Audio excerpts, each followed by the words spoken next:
Fagulhas da Paraxá, com Marie Batia. O que representam os nomes nas escrituras? Na mentalidade hebraica, um nome não é algo fonético.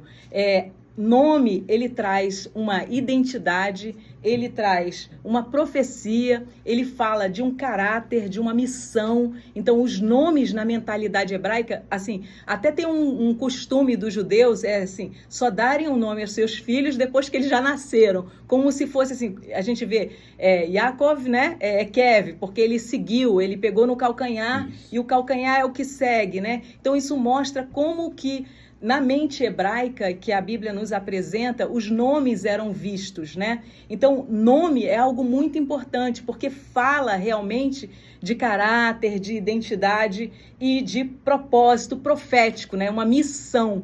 E nessa porção a gente começa realmente com os nomes. A gente vê o nome das tribos. É interessante que esses nomes não estão na ordem de nascimento. É claro que tudo tem uma profundidade, a gente não vai conseguir falar de tudo aqui nesse dia, né? Mas cada vez que Deus nos apresenta as tribos e numa ordem própria, podem saber que ali tem coisas para a gente cavar, né? Quando eles estão fora de ordem. E aqui tem uma outra ordem, Benjamim, né? Benjamim, ele está aqui 4, 5, 6, 7, no 7º lugar, né? E a gente deve saber que os nomes, eles têm um significado.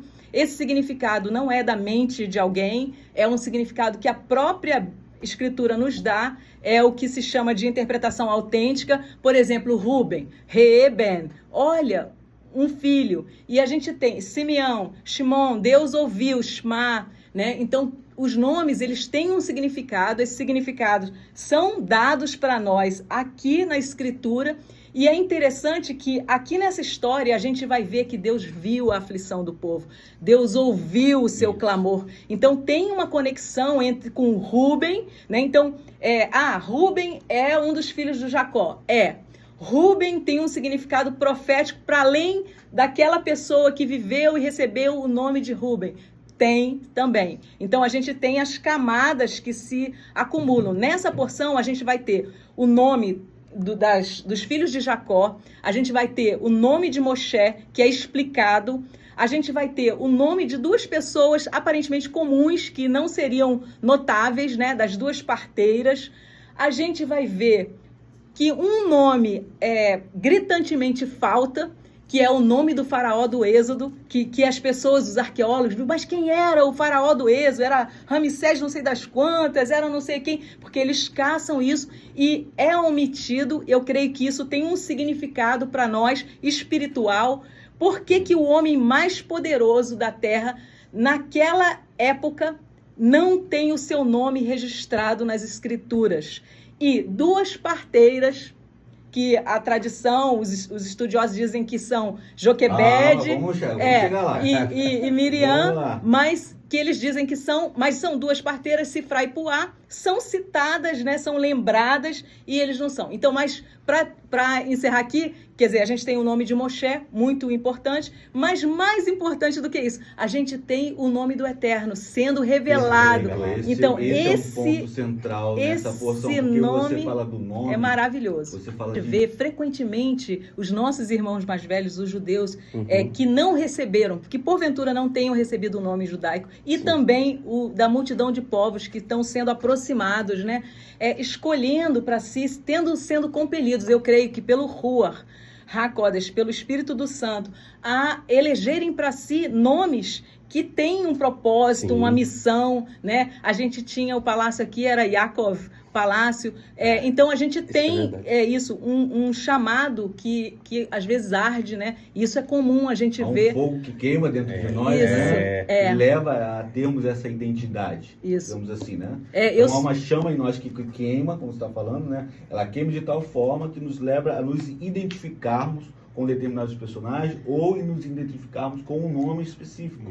E isso está relacionado à nossa missão. Isso. Batiá é a filha do faraó. A gente tem, lá no livro, se eu não me engano, é Crônicas, que é se referido a uma Batia, né? Batiá, filha de Iá, é o bigrama do nome de Deus.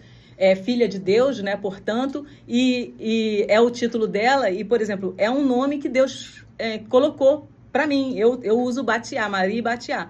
Então, assim, é como se isso tem a ver com missão, com propósito, né? E Provérbios, Salomão diz lá em Provérbios 22:1, o seguinte: mais vale um bom nome do que grandes riquezas, né? Então, nome tem a ver também com caráter, aquilo que Deus quer forjar em cada um de nós, né? E depois, mais tarde, eu não sei se vocês querem falar, mas eu queria falar sobre a questão do nome ser repetido, né? Assim, nessa porção tem Moshe, Moshe, a gente viu Abraão, Abraão, Yaakov, Yaakov, né? Quer dizer, a gente... Em Gênesis 22:11, Deus fala Abraão, Abraão. Em Gênesis 46:2, Deus fala Yaakov, Yaakov. E nesta paraxá de Shemot, em Êxodo 3:4, nós ouvimos Deus falar Moshe, Moshe. E há outros exemplos nas Escrituras, mas não podemos deixar de observar que em Êxodo 34:6, Yod-Hê-Vav-Hê declara o seu nome a Moshe como Yahua, Yahua. Ou seja, ele declara o tetragrama 2 vezes. Poderíamos pensar na natureza carnal, física da terra e da natureza espiritual. Deus fala as duas naturezas que temos. Deus nos fez do pó e do fôlego divino. Nós temos um versículo bem interessante em Jó 33:14, 15, 16, e lá ele fala que Deus fala uma, sim, 2 vezes. Então ele abre os ouvidos dos homens e lhes cela a instrução. Neste texto em Jó, nós vemos que o falar 2 vezes é para que a instrução seja gravada em nós, a Torá. Penso que isso quer dizer que Deus quer que o ouçamos com todo o nosso ser, tanto o físico quanto o espiritual. Eu vejo assim que Egito, em hebraico, Mitzraim, né? Ele tem um significado também, que é um sentido de constrição, de aperto, de algum é um local aflição, né? De angústia, de aflição. E isso é profético também. Eles estavam aqui, o povo, ele cresceu e se multiplicou porque eles estavam se enxergando prósperos, confortáveis, bem cuidados. Yosef deixou eles na melhor terra, né? Só que isso, muitas vezes, quando a gente começa a se sentir confortável em Mitzraim, que na verdade é um lugar para a gente estar com atenção, saber que ali é um lugar de aperto, é quando a gente está em risco de ser escravizado. Sim. Porque o propósito de Mitzraim, do Egito, é nos escravizar. Uhum. Aquilo, quando a gente está distraído e a gente acha que está tudo ótimo, o que virá é escravidão e angústia. Vejo assim que nós estamos sendo... É perguntado a cada um de nós hoje, nessa caminhada de mais ou menos 6 semanas até Pêssar, que é quando vem a libertação pelo sangue do Cordeiro, né? Qual é o seu nome? Qual é o nosso nome? Porque a gente tem lá em Filipenses que Yeshua é o nome sobre todo nome. Ele é o nome maior que tem. Mas a gente tem também lá em Apocalipse 2:17 que cada um de nós receberá um novo nome. Uhum. E nome com essa mentalidade hebraica, né, de caráter, que precisa ser forjado em nós. Nós vivemos no Egito, mas o Egito não pode estar dentro de nós.